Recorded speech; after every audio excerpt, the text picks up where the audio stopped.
ಹಗಲಕಾಯಿನ ಹೆಚ್ಚಿಟ್ಕೊಳ್ಳಿ ನೋಡ್ರಿ ಸಣ್ಣಗೆ. ಈಗ ಅದಕ್ಕೆ ನೀರು ಹಾಕ್ಲತ್ತೀನಿ, ಸ್ವಲ್ಪ ನೀರು, ಆಮೇಲೆ ಸ್ವಲ್ಪ ಉಪ್ಪು ಹಾಕ್ರಿ ನೀವು, ಅಂದ್ರೆ ಅದು ತೊಳ್ಕೊಬೇಕಲ್ಲ ಸ್ವಚ್ಛ. ನಾವು ಉಪ್ಪು ಹಾಕ್ಕೊಂಡೆ ನೋಡ್ರಿ. ಈಗ ಆಮೇಲೆ ಸ್ವಲ್ಪ ಅದಕ್ಕೆ ಅರ್ಶಿನ ಪುಡಿ ಹಾಕ್ರಿ. ಅದ ಅರ್ಶಿನ ಪುಡಿ ಅವನ್ನೆಲ್ಲ ಹಾಕಿ ಸ್ವಲ್ಪ ಹೊತ್ತು ಬಿಡ್ಬೇಕು. ಇವನ್ನ ಬಿಟ್ಟ ಮೇಲೆ ಇವನ್ನ ಈ ಥರ ಹಿಂಗೆ ಕಿವುಚಿ ಸ್ವಲ್ಪ ಚಂದಾಗಿ ಕೈ ಅಂಶ ಹೋಗೋ ತನಕನೂ ಸ್ವಲ್ಪ ಕೈ ಅಂದ್ರೆ ಒಂದು ಅರ್ಧ ತಾಸು ನೀವು ಇವ್ನ ಹಾಕಿ ಹಿಂಗೆ ಬಿಟ್ರೆ ಕೈ ಹೋಗ್ತದ್ರಿ. ಇದೆಲ್ಲ ನೀವು ಕೈ ಬೇಡ ಅಂತಂದ್ರೆ ವಿಷ ಇರುತ್ತೆ, ಕೈ ಇರ್ತದೆ ಅನ್ನೋರು ಏನು ಮಾಡ್ತಾರೆ ತಿನ್ನಲ್ಲ. ಈ ರೀತಿಯಾಗಿ ಹಿಂಗೆ ತೊಳ್ಕೊಬೇಕು ನೋಡ್ರಿ. ಒಂದು 2-3 ಸಲ ನೀರು ಚೆಲ್ಲಿ ಇವ್ನ ತೊಳ್ಕೊಂಡ್ರೆ ರುಚಿ ಆಗ್ತದೆ ನೋಡ್ರಿ ಪಲ್ಯ.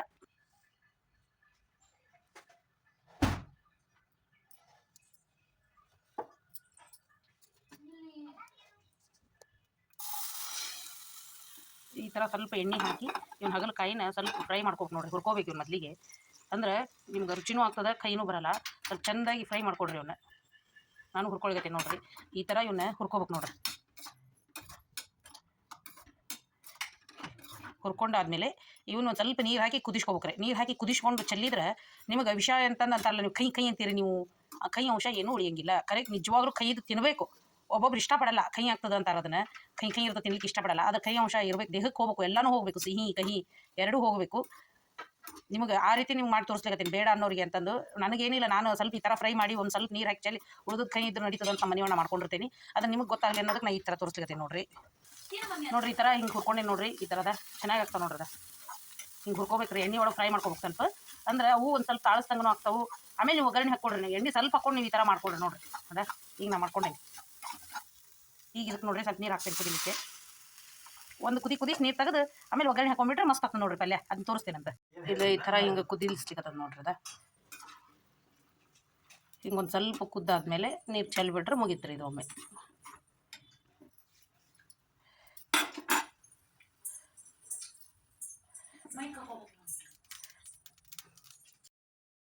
ಒಂದು ಬಾಣಿ ಇಟ್ಟು ಅದಕ್ಕೆ ಒಗ್ಗರಣೆ ಹಾಕ್ಕೊಂಡು ಈ ಥರ ಮಾಡ್ಕೊಳಿಕತ್ತೀನಿ ನೋಡ್ರಿ. ನಾನು ಸಾಸ್ವೆ ಜೀರಿಗೆ ಇವೆಲ್ಲ ಹಾಕ್ಕೊಡ್ರಿ, ಹಿಂಗೆ ಸ್ವಲ್ಪ ಅರಿಶಿನ ಪುಡಿ ಎಲ್ಲ ಹಾಕ್ಕೊಂಡು ಅದ್ರೊಳಗೆ ನಾವು ಇದನ್ನು ರೆಡಿ ಮಾಡಿ ಇಟ್ಕೊಂಡಿದ್ವಿ, ಕುದಿಸಿದ್ದು ಅವನ್ನೆಲ್ಲ ನೀರು ಚೆಲ್ಲಿ ರೆಡಿ ಮಾಡಿ ಇಟ್ಕೊಂಡಿದ್ವಿ ನೋಡ್ರಿ.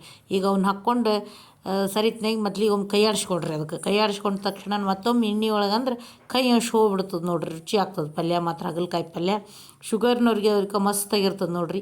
ಉಪ್ಪು ರುಚಿಗೆ ತಕ್ಕಷ್ಟು ನಿಮಗೆ ಎಷ್ಟು ಬೇಕು ಉಪ್ಪು, ಖಾರ ಪುಡಿ, ಸ್ವಲ್ಪ ಮಸಾಲೆ ಪುಡಿ, ಆಮೇಲೆ ಅದಕ್ಕೆ ಹುಣಸೆ ಹಣ್ಣಿನ ರಸ ಹಾಕ್ಕೊಡ್ರಿ, ಬೆಲ್ಲ ಹಾಕ್ಕೊಡ್ರಿ. ಇದನ್ನೆಲ್ಲ ಹಾಕ್ಕೊಂಡ್ರೆ ಅದು ಕೈ ಅನ್ನೋದು ಬರಂಗಿಲ್ಲ ಇಲ್ರಿ. ಅದು ಈಗ ನಾನು ಇದನ್ನಿಷ್ಟು ಹಾಕಿ ಮೊದ್ಲಿಗೆ ಒಂದು ಸ್ವಲ್ಪ ಕೈ ಆಡಿಸ್ಲಿಕತ್ತೀನಿ. ಅಂದ್ರೆ ಅವು ಮಸಾಲೆ ಅದನ್ನೆಲ್ಲ ಖಾರ ಪುಡಿ ಉಪ್ಪು ಎಲ್ಲ ಹೋಳು ಹಿರ್ಕೋಬೇಕು ನೋಡ್ರಿ. ಇದಕ್ಕೆ ನಾ ಬೆಲ್ಲ ಹಾಕಿದ್ದೀನಿ ನೋಡ್ರಿ. ನಾನು ಸ್ವಲ್ಪ ನಿಮಗೆ ಎಷ್ಟು ಬೇಕೋ ಅಷ್ಟು ಬೆಲ್ಲ ಹಾಕ್ಕೊಡ್ರಿ. ಆಮೇಲೆ ಹುಣಸೆ ಹಣ್ಣಿನ ರಸ, ಹಸಿ ಕೊಬ್ಬರಿ. ನೀವು ನಂದು ಪಲ್ಯ ಸ್ವಲ್ಪ ಇತ್ತು, ನಾನು ಸ್ವಲ್ಪ ಹಾಕ್ಕೊಂಡೇನಿ. ನೀವು ಭಾಳ ಮಾಡೋದಿತ್ತು ಅಂದ್ರೆ ಭಾಳ ಹಾಕ್ಕೊಂಡು ನೀವು ಮಾಡ್ಕೋಬೇಕು, ನಿಮ್ಮ ಇಷ್ಟ. ನಿಮಗೆ ರುಚಿಗೆ ತಕ್ಕಂಡು ಅದನ್ನೆಲ್ಲ ತಕ್ಕಂಗೆ ನೀವೆಲ್ಲ ಒಂದು ಹಾಕ್ಕೊಳ್ಳಿ ನೋಡ್ರಿ ನೀವು. ಆಮೇಲೆ ನಾನು ಎಳ್ಳು ಪುಡಿ, ಶೇಂಗಾ ಪುಡಿ ಸ್ವಲ್ಪ ಅದನ್ನೆಲ್ಲ ಪುಡಿ ಹುರ್ಕೊಂಡು ಇಟ್ಕೊಂಡಿದ್ದೆ. ನಾನು ಅದನ್ನ ಪುಡಿ ಮಾಡಿ ಅದನ್ನು ಹಾಕ್ಲಿಕತ್ತೀನಿ ನೋಡ್ರಿ. ನಾ ಈ ಥರ ಈ ಪುಡಿ ಮಾಡ್ಕೊಂಡು ಹಿಂಗೆ ಹಾಕ್ಕೊಂಡು ಇಟ್ಕೊಂಡ್ಬಿಟ್ರೆ ಇದು ಪಲ್ಯ ಮಾತ್ರ ನೀವು ಮರುದಿವ್ಸ ಇಟ್ಕೊಂಡು ತಿಂದರೂ ಕೆಡಂಗಿಲ್ಲ ರೀ. ಇದು ಎಷ್ಟು ನೀವು ಹುಳಿ ಬೆಲ್ಲ ಹಾಕ್ತೀರಂತ ನೋಡ್ರಿ. ಇಷ್ಟೇ ನಾನು ವ್ಲಾಗ್ ಮುಗಿಸ್ತೀನಿ. Thank you.